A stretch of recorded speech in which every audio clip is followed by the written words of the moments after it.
What's going on, everybody? Sorry, we've had a technical difficulty throughout the whole thing, but what's going on? This is episode 52 of The Next Block. I'm JT. We've got C. Will, we've got David, and we've got Kieran Nelson backstage from AlgoGator ready to talk in a minute.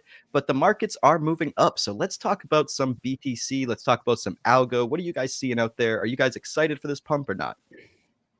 Well, first off, shout out to Christian, shout out to In Real Life Algo in the chat. Obviously, if you're also in the chat, say what's up, say hey, like the video, subscribe, all the above. Hey, Kendrick, hey, Everyday Algonaut or Ludo. For me, obviously, it really is hard to tell, how long this pump is going to sustain. I think a lot of it definitely was kicked off by Binance CZ, announcing he was going to be moving a lot of money into Bitcoin, ETH, and Binance. And so we've seen those pump the highest out of, most alts. Obviously, there have been some alts that have definitely taken off, like Doge, with Musk, changing the Twitter logo for a day or two. But ultimately, I think, until, don't fight the trend, right? Until we see an actual reason to be bearish, don't be bearish, right? And so far, it still looks like it's bullish. Right now, we're seeing Bitcoin pump like 4% in the last couple of hours. I think if it can close above 28.5, 29K, like what's to stop it from going to 32? And so the one thing I'm kind of surprised, though, is normally in those cooling off times, like right there where you see it from the 13th to like, the beginning of April, where it kind of went sideways. Normally, that's where you see a lot of alts start to pump, right? And it flood, kind of see it when it kind of, levers off or even cools off. You see some of the alts run. We haven't really seen that. We've seen XRP and some certain alts run, but not really any alt season. So I'm kind of interested to see what is going to happen to alts. Obviously, I know a lot of our viewers holding algo would love to see an alt season, something, right? Get us to 50 cents, get us to $1. That would that right there alone would cause, some excitement, even if there was probably a fall on the other side of it. I think everybody needs a little green in their life. So I, for one, am hoping this pump continues, and obviously I am kind of hedging myself, thinking that the bull, this slight bull market we're in is not done yet. What do you think, C. Will? I'm with you on that one. We can all use a little green on the chart, especially the algo fam. A lot of things are happening in the ecosystem, but everything does follow Bitcoin. So as a Bitcoin holder, I'm very happy to see Bitcoin pumping. And yeah, I just second what you're saying. I agree. Yeah, I mean, I suppose to add a little bit of context to that a little bit, the pump isn't that great. It's only about 2% for Bitcoin right now. Algorand really not doing much at all, just maintaining relatively flat. So hopefully Bitcoin leads the way, as C will kind of suggest. Yep, you went muted, JT. Your audio went out, JT. Mute. It's all right. If we go back to the BTC chart right here, I mean, we can see that we haven't made it past the high that we went on the 24th of March. So although we're pumping, I mean, we could very well just get rejected here again and go back down. This really isn't anything to get too excited about. But mostly I agree, dude. I mean, we've had nothing but an uptrend since November of 2020, at least, with Bitcoin. So hopefully alts follow, but it's really hard to tell, honestly. Yeah, BTC up like 30%. Do you have the Bitcoin dominance? Do you have the Bitcoin dominance chart up? Is it still? Pretty sure it's still sitting right there. So it's right there. So that's another one I think that's pretty impressive. It's been smashing that resistance right there. And obviously, once it falls off of that, if you go back to the last time Bitcoin was hammered off of that, pretty sure that's when we saw Algorand almost do like 40%, 50% run just within a couple days or weeks. I don't really know how long it took, but that is the type of thing I'm hoping we see for, and not just Algorand, right? Alts, it might not be specifically, but yeah, see, you have that kind of run right there that, Algorand was on. It ultimately led all the way up to, 45 cents before the FTX crash. So that's what I'm hoping for. Yeah, it was basically this set of movement right here. Mm-hmm. But even that wasn't even that exciting. So, I mean, if this Bitcoin dominance chart plays out a similar way, I mean, I still don't think that's exciting yet, to be honest. But it is a good sign that we're getting to a point where Bitcoin dominance could be topping out. However, even we had AJ on the other day and he said he made a good point that we don't necessarily want the dominance to top out. We kind of want Bitcoin to lead the charge and maybe go to 35, 40K and then for alts to follow. Because if Bitcoin just tops out here, it might just mean the market is still a little bit afraid, and alts might not follow. They might just fall with Bitcoin once Bitcoin falls. Yeah, and there's plenty of FUD and plenty of realistic FUD to actually say that the markets are still overinflated and we actually need a bigger correction. I mean, I saw someone post yesterday somewhere in Texas, a home in January was priced for like $416,000 when it was as a brand new construction, and as of April, it's already been the price has been knocked down 20-something+%. So it's 299 right on that for that home sale. So like there are definitely factors outside of the housing markets wobbling in certain areas. You know, S&P obviously is you know, some would say still hyper, you know, overinflated and is going to correct more. But really, there's a lot of things that could go on right now, and so that's why I think there's still a case for either. I mean, you guys still have recession talks. I mean, you literally take your poison right now. Yeah. Well, at least the good thing is that the overall crypto market cap is still over 1 trillion. So that's always a good sign. Yeah. Also, let us know in the chat. What are you guys doing? Are you guys, you know, are you dollar cost averaging in right now? Are you, you know, are you leveraging? Are you thinking you're going long on algo, thinking we're going to pump? Are you shorting algo, shorting any alts? Let us know in the chat what you're doing. I'd love to get your take. The interesting thing about Bitcoin's move is that we have the dollar also moving up, and that usually doesn't happen where they're both moving at the same time. So really, in my opinion, it's a battle of which one's going to win and which one will continue to move up versus which one will correct and move the other way. In the short term, of course, none of us know, but if we zoom out, honestly, I want to show something that does look a little bit bullish, and then we could maybe bring on our guests and start talking things about Algorand DeFi, unless we want to move to other topics. But if we look here, this is the monthly chart for the dollar. As you can see, we're on a clear downtrend. The monthly RSI crossed a little while ago, and I don't know why my MACD isn't there. So let me see if I can add that real quick. Moving average, convergence, divergence. Boom, we'll add that. I don't know if you guys can see that in the MACD right here, but we've had a MACD cross right here on the monthly chart. And if we move over to Bitcoin monthly chart, you can see the MACD getting yeah, we're basically getting the MACD that's getting ready to cross again. I'm going to make this a little bit thicker just so everybody can see this. Let's see, we'll make that thicker right there, and we'll make this thicker right there. And now we can see this a little bit more clearly. So back in, let's see, January of 2022, we had a MACD cross on the monthly that was bearish. That led to of course, everyone knows, an extremely long bear market. We're closing up on another cross on the MACD on the monthly chart that will be crossing bullish, just as the dollar has recently crossed bearish. So on the macro trends, on the longer time frames, it does look like things are bullish. Of course, over the next week or two, things could go up or down, but for the next year or so, this looks like a really good position to be entering into the market.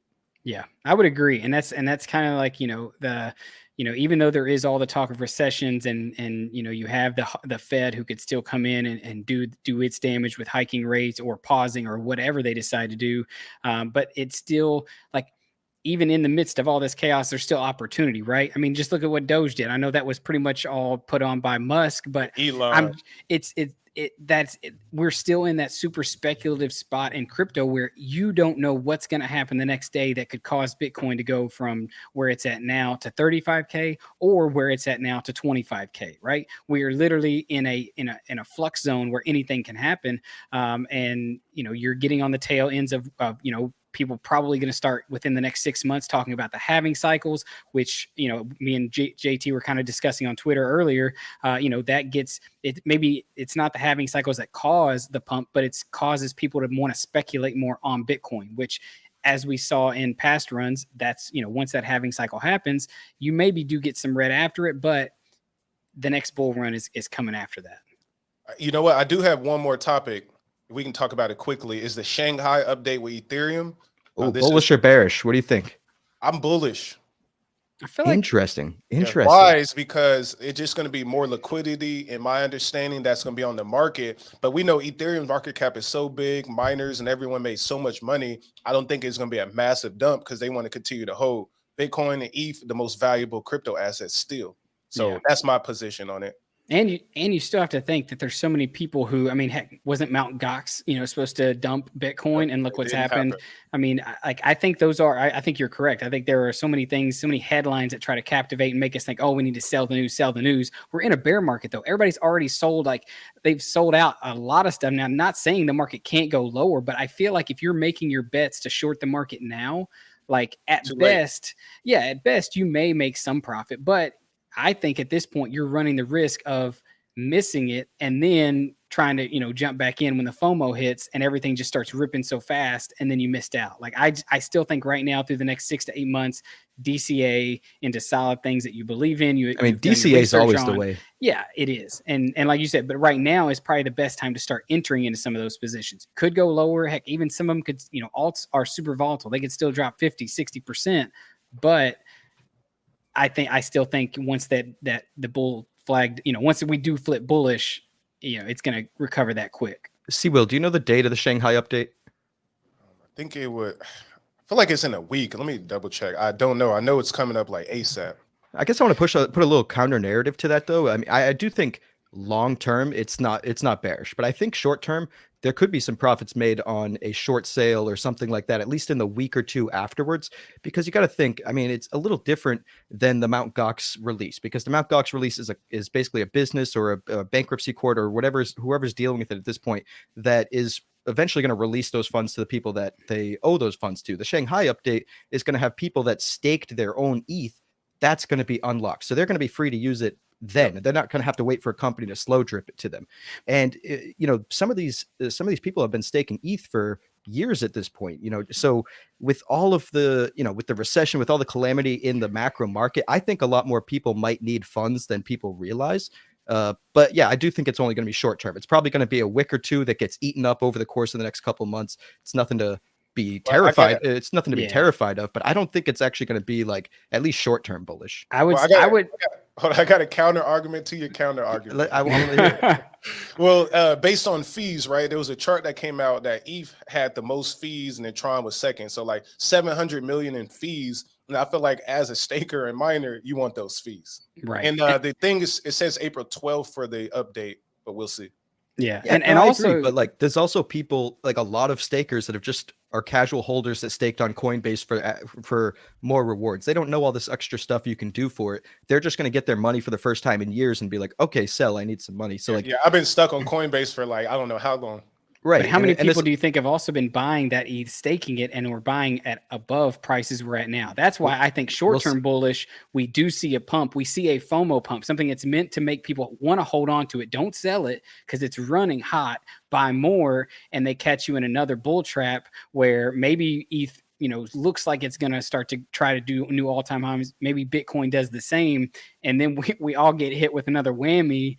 And maybe it's a sharper decline, right? Maybe we see a broader market, the housing market, the S&P, like the real black swan event comes through and just wipes out a lot of stuff, a lot of leverage and things like that. I mean, obviously it's all speculation, but I'm here for it. Volatility, there's opportunity. So, I mean, my speculation is it still stands at least that the all-time highs aren't coming until like 2024, 2025. But Siwa, once you figure out the date on that, we should definitely talk about it again on the next block or something like that. Maybe next Monday. Just see which theory ended up being right.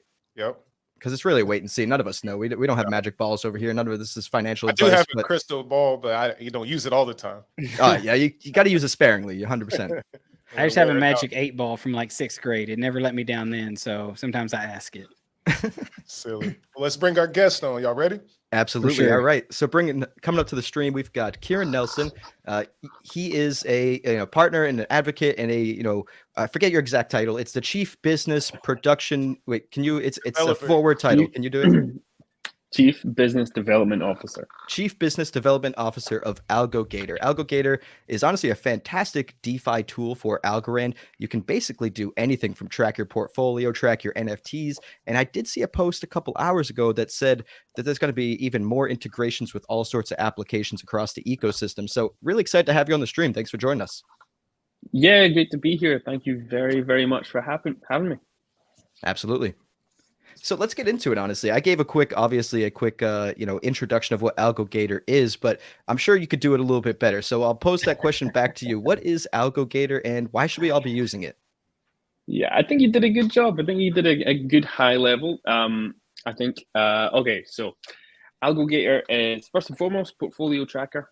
You can track your tokens, whether they're in your wallet or they're in DeFi, whether it's AlgoFi, TinyMan, you've got NFTs staked or NFTs lent out in Alandia.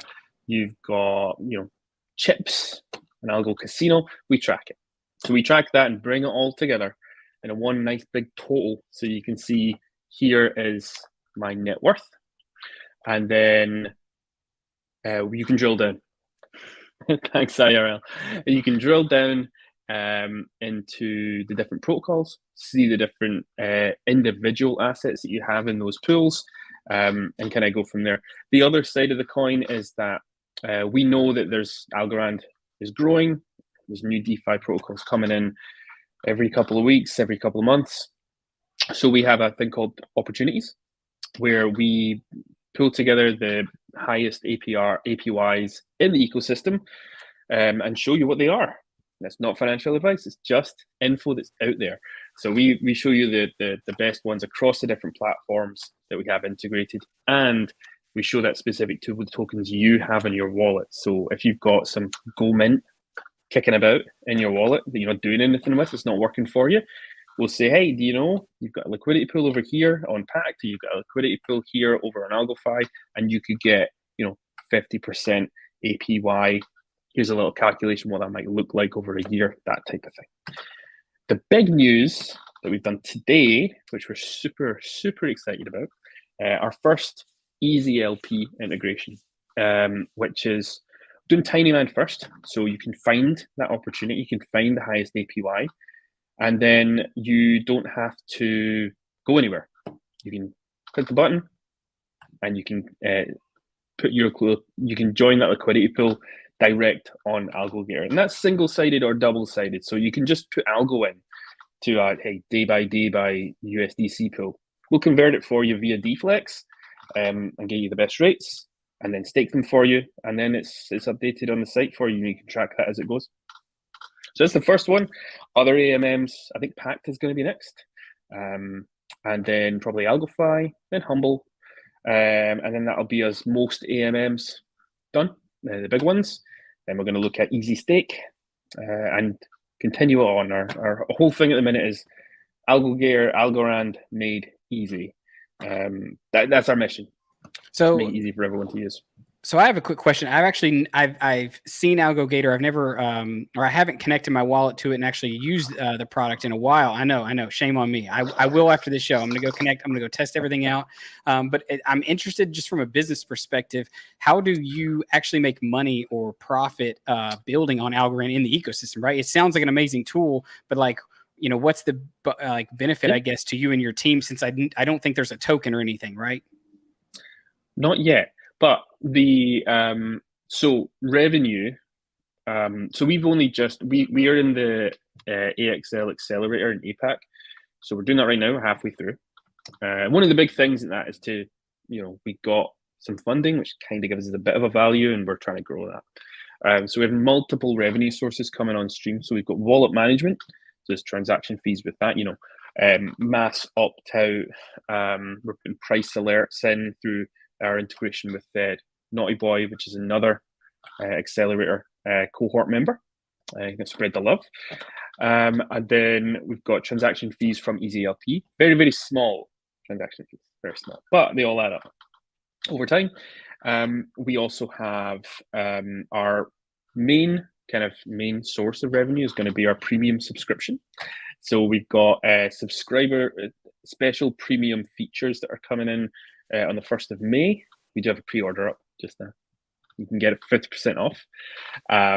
So we've got subscriber stuff, which is going to be exports of your transaction history with historical algo prices, like to the right date, for helping out with tax purposes.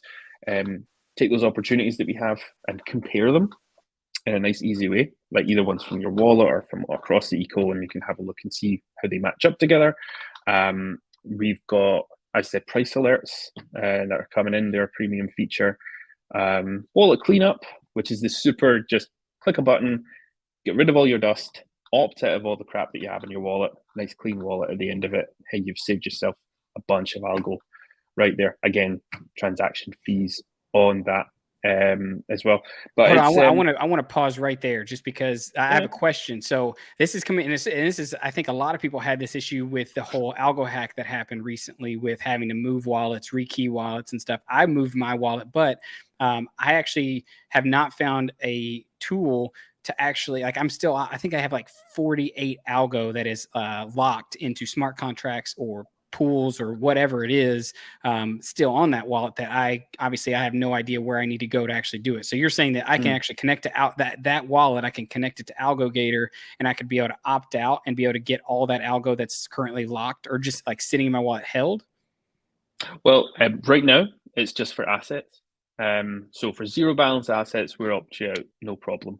For contracts and applications, it's a little bit more.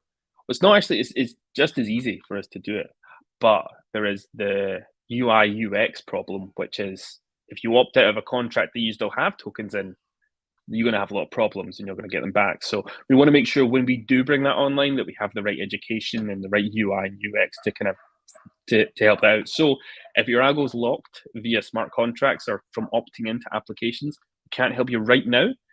But hopefully in the next couple of months, we will bring that on board. Because we know that, I mean, I don't know how many I'm opted into in mine, hundreds, especially through testing.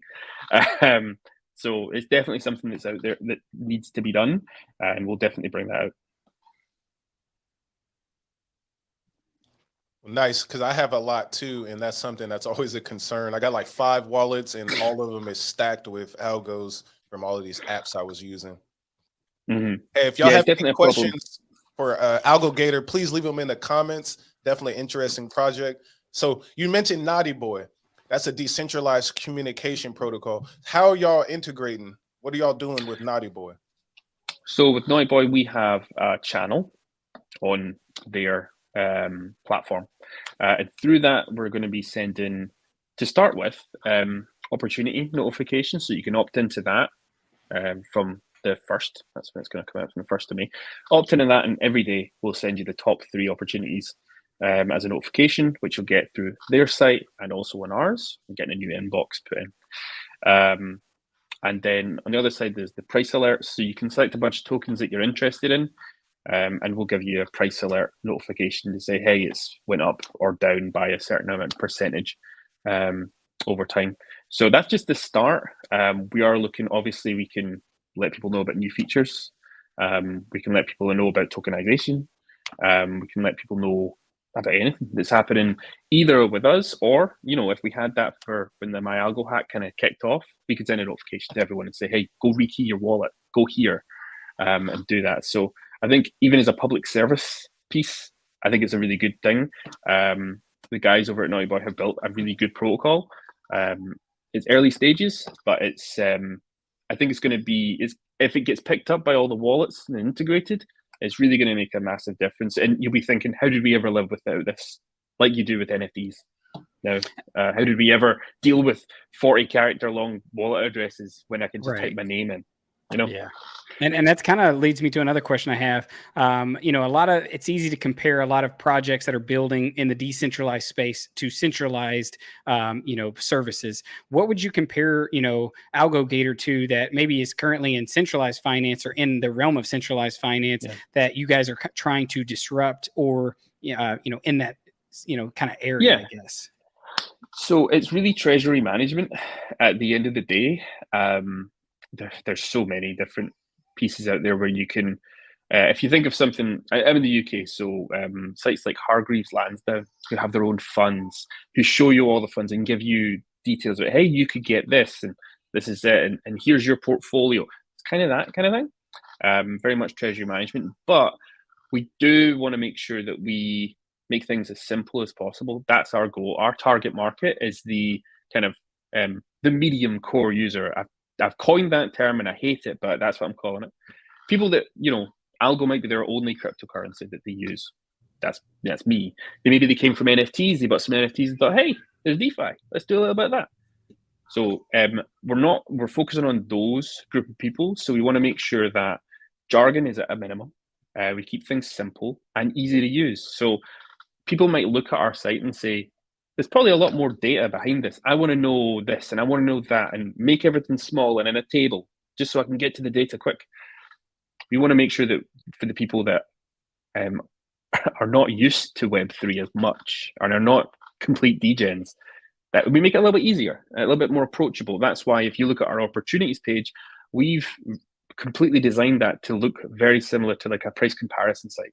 You would look for credit cards or insurance or loans or something like that. So we've taken that model, and the comparison piece that we're bringing out, that comes from it too, because we know that Web3 is complicated, or it can be, and we want to just kind of get rid of the complication and just say, hey, look, it's nice and simple.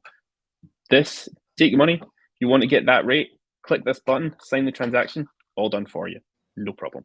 Yeah, that's huge. And I also wonder, like, is this a type of integration that soon, like, if I'm like a new person, I always think this, like I was in Walmart, literally, we're trying to prepare to make our kid's smash cake for his first birthday. So we were there walking through the aisles, and I was just seeing, like, just thinking to myself in my own head, like, how are all of these people going to get into crypto and Web3? Like, and just thinking through the logistics. Like, I come from a finance, background. So I was in banking and mortgage and stuff for 7-8 years. And I know how confusing and hard it is to sit across from someone on a table and explain a mortgage or an auto loan or a car loan or something, and nonetheless Web3. And so it's like, how do you guys, do you see this integration being something like once they connect or once they open like a wallet, that this service is actually just readily available like within the wallet? Or will it always be something that you'd have to like go to another website, connect, and do all that to make it? It kind of makes the user interface, I feel like, a little bit more tricky. And I feel like that adds another layer of trust.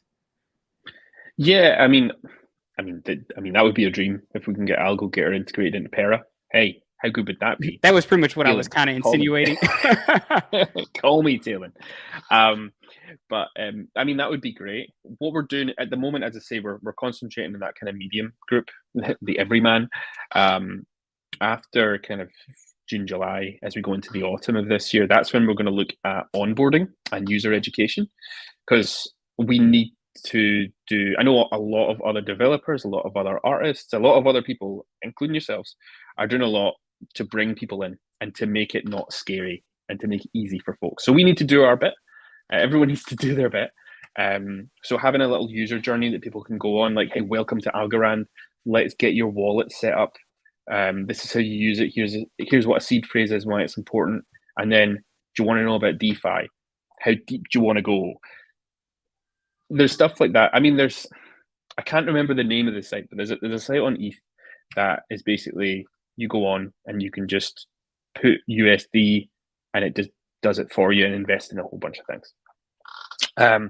So once we got all the opportunities and the easy LP and easy stake, we have all that functionality, we could just ask people, what's your risk profile? You just stable coins, you bit of a degen, or you just want the highest rate and you don't care about the risk? Cool. There's 3 buttons. Click one, put 500 USDC in. We'll do the rest. Come back to us next week and we'll tell you how much you did or did not make. Because that's where you get to at the end of it, and that's how I think you make it nice and simple for people. Because I am not a financially minded person, which is why I sat out the chart chat. I just know about UX and UI and what I want to see in platforms. So if I can understand it, then I go, hey, we're doing the right thing. It's on the right track. Because I know last episode, maybe episode before, you had the guy from Algorand. Yep. On. So we're actually doing some work with Algorand at the minute to get them integrated. And what we found is that I did the integration and then said, hey, what do you think? And they came and said, well, it's good, but you've made this mistake and this is wrong, and that's not actually what that means. And I'm like, well, how am I supposed to know? That's what it looks like.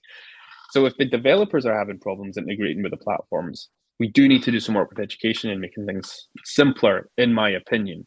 There will always be users that want the the black screen with the table and like, just tell me all the numbers, give me all the data. And there's definitely there's products out there for them. We're not that at the minute. maybe next year we do like, the expert mode of AlgoGator, and then we can do that. But we'll need to bring some people on to explain what those people would like, because I'm not those kind of people. Expert mode sounds pretty good though. I'd be interested in that. We'll bring you on, JT, as a consultant to tell us this is what I want. Hey, if you want some feedback, I'd definitely be happy to talk in private. We could figure out what we can do.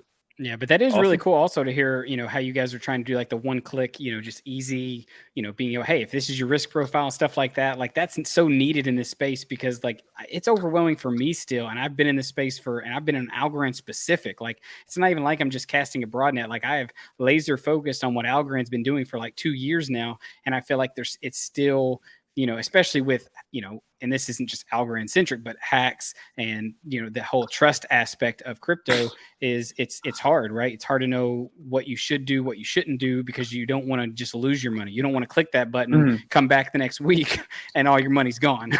You want it to actually be able to grow. And that's where I feel like once crypto can solve that and people don't have that fear, that's when we will see a lot more adoption, because right now there's just so much fear and uncertainty with it because of like a lot of things that happen, especially during the bear markets, that it's tough, when like 6 or 5, leaders of the crypto industry this last bull run are all facing going to jail or being, put behind bars. So there's still a lot of crazy stuff going on. Mm-hmm. Yeah, it is tough. I think the trust aspect is definitely something. But I think there's a thing in crypto, and you see this in a lot of other, I don't want to say niche, specialized hobbies, technologies, worlds that people are in, whether that's, Web3 or whether it's, Dungeons and Dragons, right?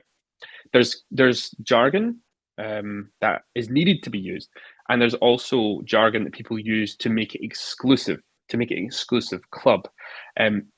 If you look at Cardano, I think they've done a great job in their marketing, because if you look at Cardano, you see their tweets and you don't read into it too much. I don't understand half the things they're talking about. What's a Plutus? I don't know what that is. But if you're in the space and you're like, I know what that is because I'm smart and I'm in Cardano. It's that kind of thing, which is great for tribalism and getting everyone like in the center, really G'd up and loving it. But it doesn't help with adoption. So we really need to just get rid of that kind of stuff. Everyone can get on board with GM, but I think there's definitely a lot of stuff in this space that just we just need to calm down and step back and go, are we helping people or are we not? I agree. The tribalism has to stop. And that's why I'm so bullish on like multi-chains and interoperability, because people do need to just like, hey, I'm about to go buy something, don't care where it's at. And that would be, the future of crypto. But then they all, somehow I'm on AlgoGator and let me even use Cardano. Let me use another blockchain, let AlgoGator do it all. That would be great. Or one day just being able to spend, I think I was reading something, it was either like the Gala token, I think, is making a move to where at some point, and it's not in the US, it's some the Philippines or somewhere, very small country, but the ability to spend that Gala token at like a McDonald's or something, or like think of that. Think of being able to play a game. Like imagine like I just deleted League of Legends from my life. It's gotta be Philippines then, Yeah, but I just deleted that game from my life, and I spent, I'm not even joking, like probably more. I'm like trying to undersell it. It's probably 4 to 5 years of my life that I spent on that game, and money I spent, time I spent, just the frustration of that game. If you've ever played it, it's probably like a World of Warcraft and stuff. Like it can make you really mad. And now that I've deleted it, I have nothing to show for it. Like other than the fact that I can flex to my friends, like, oh yeah, I know how to play it, and I could show off to them, right? But just imagine one day that maybe you play a game for a year, 2 years, you stoked up on all these tokens, and you can actually go spend them at a Walmart, at a Kroger, at a, whatever restaurant or something that maybe you want to. That's something that's pretty cool. Switching gears, we do have a couple starred questions from the chat. I do want to get to those for you, Kieran, but I just have a really quick question before we do that. What has been your experience so far with the recent Algo Kit release? Have you dabbled with it at all? Has anyone from your team, what do you think that is going to do for Algorand adoption? So I was thinking about this. I spun up Algo Kit day one. I wanted to check it out because I was very excited about it. And also Arthur, our junior dev on the team, he's also been checking it out. The thing for me with AlgoKit is it doesn't just make it easier for developers in general, because developers come in lots and lots of different flavors. It's a terrible way to put it, but that's the case. You've got your web developers who are, JS, they know Node, JavaScript focused with a bit of Python and a bit of this and a bit of that. Then you've got your backend folk, like your DBAs, who love a bit of SQL, MySQL, Postgres, all the different flavors of SQL, and also your NoSQL databases. And then you've got kind of industry or enterprise devs, like I came from, which is Microsoft stack, very back-end heavy, C#, .NET, and Microsoft SQL. Those guys have never used NPM. They have never used web development stuff in anger. So AlgoKit makes it easy. Like if you stick in that world, you never really use Docker. You never really go into that. And AlgoKit made it super easy to get things spun up and working. Because if you go through the tutorial, it's just like, right, install these things if you haven't yet. Install all this stuff. And then a couple of commands and you're good to go. I think the best thing about it is because you get a local instance of an Algorand blockchain on your local machine in Docker, which you can run against and check things. That's huge because having testnet's great, devnet is great, but the block times are strange. There's junk everywhere. Getting testnet algo takes forever and a million clicks to do that. So if you just have your own local instance, you can do what you want, and then if you destroy it, you can take it down, bring it back up nice and clean. Makes things nice and easy. I think adoption for the people that are already in the space, it's maybe a couple more people make some more smart contracts because they were scared before. But I think for the wider developer world, it makes things so much easier and more approachable. Like, you want to dev on Algorand? Here's the thing. Get this thing. It's this. This is the answer for you, rather than go check these 5 different websites and maybe get an idea. You're doing Python, you're doing JavaScript, you're doing Reach, blah, blah, blah. Like, no, just get AlgoKit, start there, then you can branch out. So a question, like, when you're downloading AlgoKit and using it, how much data does it take on a computer? Because as a video editor, I have to delete all the time and move files. I got so many gigs, and my 2 terabyte computer can barely handle anything. As a developer, I've never really checked, to be honest. It's very small. It'll be very small because it'll be like Docker containers. It won't be huge. Like, it's not like a index or a node or anything. The local instance starts at 0 with your own Genesis hash. So it doesn't take too much space. I honestly haven't checked, frankly, because I didn't need to. Maybe that answers the question as well. Yeah, that makes sense. Yeah, because I'm always dealing with files and it drives me crazy. Sticking on the topic of adoption and things of this sort, we've got Christian Cassini of NifGen tuning in. What's going on? He's asking, have you thought about using Magic Link integration to make it easy to onboard Web 2 users? We have definitely thought about that. And when we get to that point, as I say, in kind of the autumn time, that'll be something that we want to look at. I think Magic Link is really cool. I mean, it's just a really nice use case for the technology. The only thing that makes it difficult for us is that we then have to have custodial wallets. We have to make wallets. Yep. That then so we're holding people's crypto technically. So that makes a whole big trust thing for us and a lot of risk profile on us. I really hope we get our bank account before then, because I'll never be able to get one if we do that. It would be a really big decision for us to do that kind of thing. Maybe we can partner up with someone else to do the custodial wallet side of things, and we can just handle the interactions and do all the nice onboarding and the pretty stuff, and they can take all the risk and issues there. But Magic Link, love the tech, great ideas. Just we'll need to think about it before we would make that jump. Yeah, well, absolutely. You brought up regulation. Do you have any effect, like working with the U.S. being out of a different country, or have you heard anything? No, I mean, we don't do enough to get any problems with regulation. when we do tokenization and we have our own staking platforms, there might be some more of that. And I keep not mentioning this, but we do have a DEX coming out. We're partnered up with Ultrade, so we have our own DEX. So that's going to be a full-blown order book with an AMM and liquidity pools backing it up, and that's linked in NiftyGen and a number of other dApps and Algorand are all launch partners. So we'll all share their own liquidity pools, and we launch a token on that. Christian can host it on his site as well, and he can have those pairs as well and sell it to people. So we've got that coming. Maybe there'll be something at that point. Maybe we'll have to restrict it to the US, but we haven't been affected. The only way that we get affected is trying to get a bank account. As soon as we tell anyone, even crypto-friendly banks like Airwallex, Circle, Revolut, stuff like that, we get a lot of pushback and a lot of issues trying to get a bank account. Because one of the problems, I can't get anywhere in the UK because Garrett, our co-founder, well, he's founder, I'm co-founder, I'll make that clear. He started things. He's in Thailand, and he's a US citizen, and he's a director of a UK company. It's like, could you make it more complicated?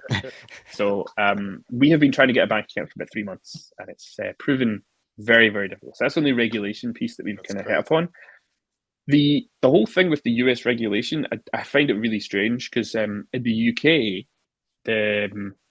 the government came out a few weeks back with a kind of agenda for crypto and how they were going to be like super friendly with crypto. And they were going to do all these things to make it like a good place and have sensible regulations and work with companies. And everyone in the UK looks at that and goes, aye, well, the government looked at it and said, hey, we can make a lot of money here with our pals. We can get our friends loads of money through this. Let's get that. Let's get some of that Web3 money. So I don't know why the US government haven't looked at it and gone, hey, wait a minute. You can get lots and lots of money out of this. But they're in the shadows. Yeah. They're in it. They're just in the shadows, I believe. Oh, see, they just need to get more blasé with it and much more upfront, like our government, and just have parties in lockdown and then say, no, there wasn't a party. It's like, mate, we've got pictures of you, Boris Johnson, crazy. With champagne at a party. He's like, I wasn't a party; it was a work event. And you're like, working there. No mass. Yeah. Kind of, scooting away from regulation, maybe moving into the next topic we can kind of all discuss here.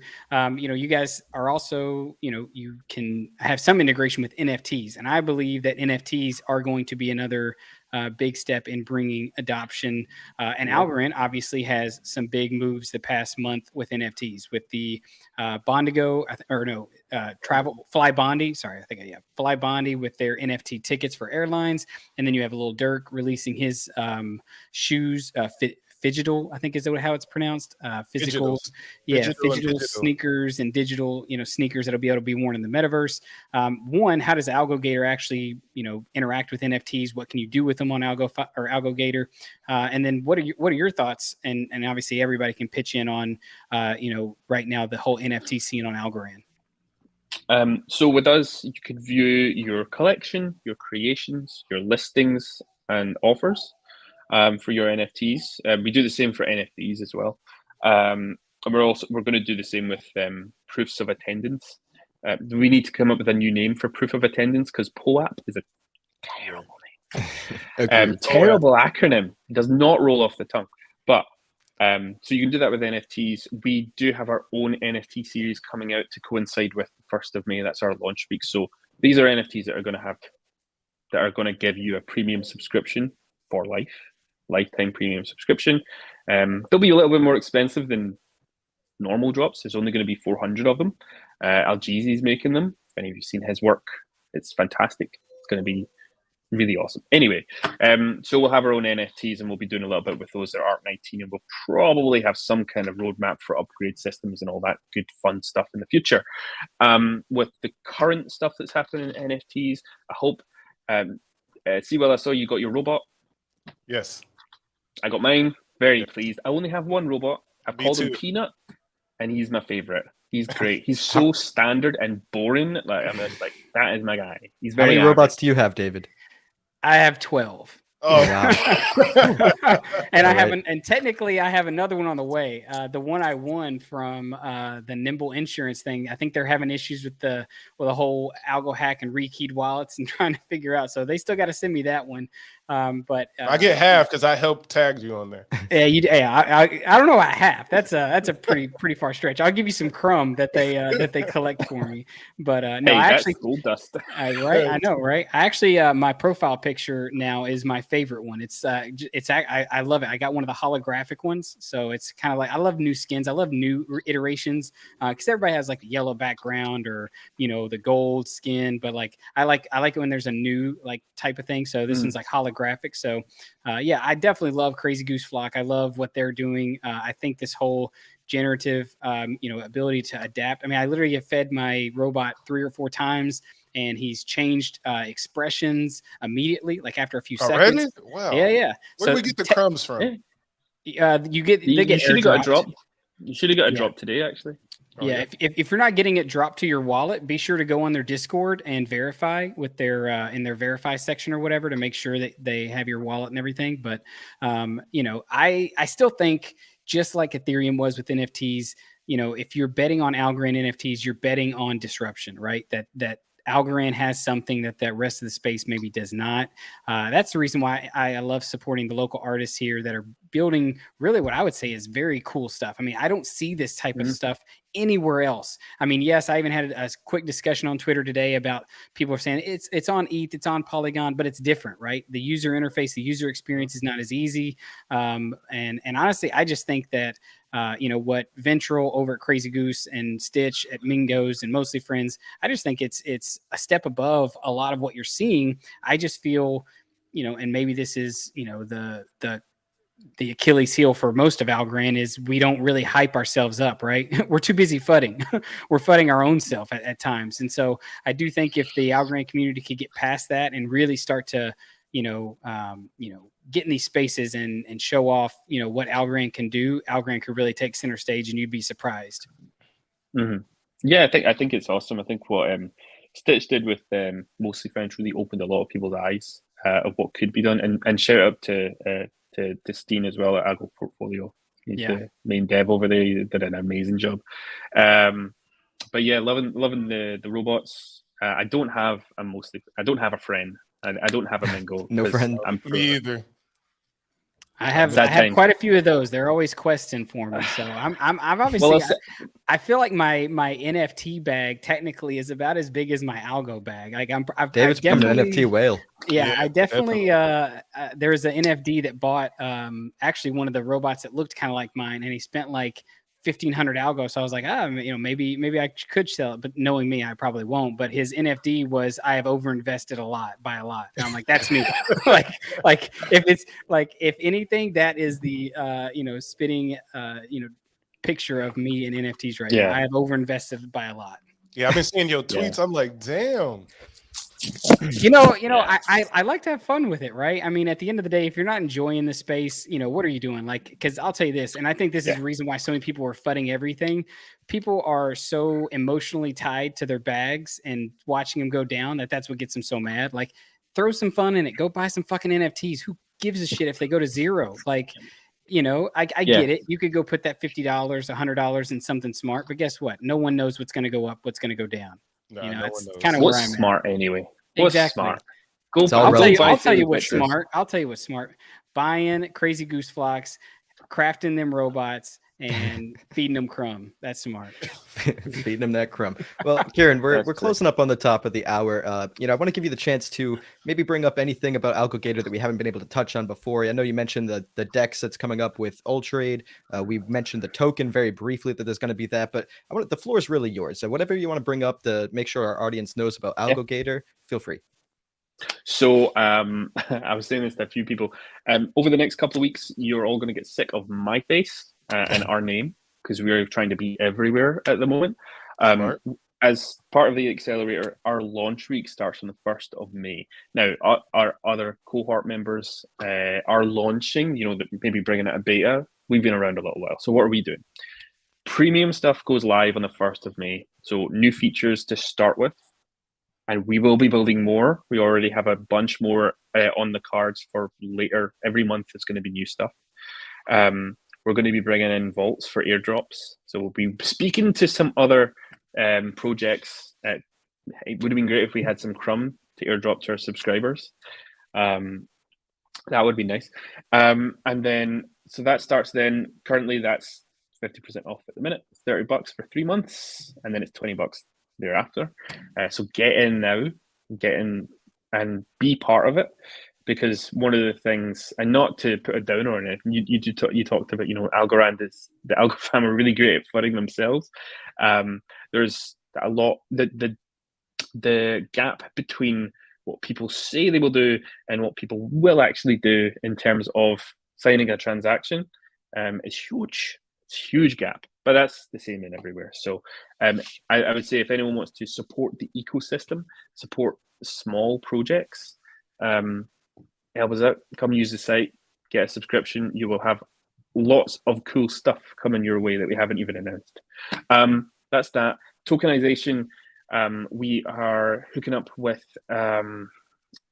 Johnny of Deridics fame, if anyone remembers Deridics, which sadly had to shut down due to the government. Yep. So Johnny is joining the team. He's going to be working with us on some smart contracts to do our own IDO. We're not partnering up with anyone for that. We'll keep our 30%. Thank you very much. ALGO DAO. So we're going to do our own IDO. Subscribers get a special private first sale for that. And then that'll probably be like end of June, July kind of time. Then we're going to have our own staking contracts for emissions. Tokenomics and stuff should be coming out middle to end of May. All the white papers, all the good stuff, and we'll start ramping things up at that point. But we have a lot of stuff to talk about. EasyLP is really cool. Go try it out. Please give us your feedback in the Discord. Any issues, any good feature ideas, we're always open. One of our main things is transparency. We want to be reactive. We're a small company, so we can do random stuff. We brought, Track Your Shrimp when that first came out as just a chat with Jeff Malco. He said, hey, I'd love to see my shrimp balance. I was like, cool, all right. Put it in there. A couple of days, it was done. So we can do cool stuff like that. People come to us with those ideas. And we're here for the long run. We are not going anywhere. So if you need your portfolio tracked, you need opportunities, you want things to be simpler, and you like really nice UI and UX that people spend time on, and it's not just a big screen with stuff and random text. You have a question. Come get us. Go. Is there a mobile version? The site is a responsive app, so it will work, and it'll work specially for mobile. So if you log in, you'll get a different UI, but it's exactly the same features that you get on the desktop version. Excellent. No app, but if everyone really wants an app, we'll look at it. But I done iOS development many moons ago and I hated it. So we'll get someone else to do that on our Apple's behalf. on the way out. Solana phone's about to crush it. You know it is. So I'm gonna get Oh, I will say God, I hope not. you were talking that we'd be hearing a lot, more from you on your socials. I will say I just got tagged in something as along with at AlgoGator or at Team AlgoGator. If you're looking to follow them, be sure to go follow them on that. But we're a top Algorand influencers on Twitter in the last week, and you guys are one of them. So obviously you're making an impact somewhere. Hey. Hey, look at that! Right at the bottom of the list, but we're there. Hey, you're there. That's all that matters. And if you look in the middle, you can see that sick robot right there. Doesn't it look good?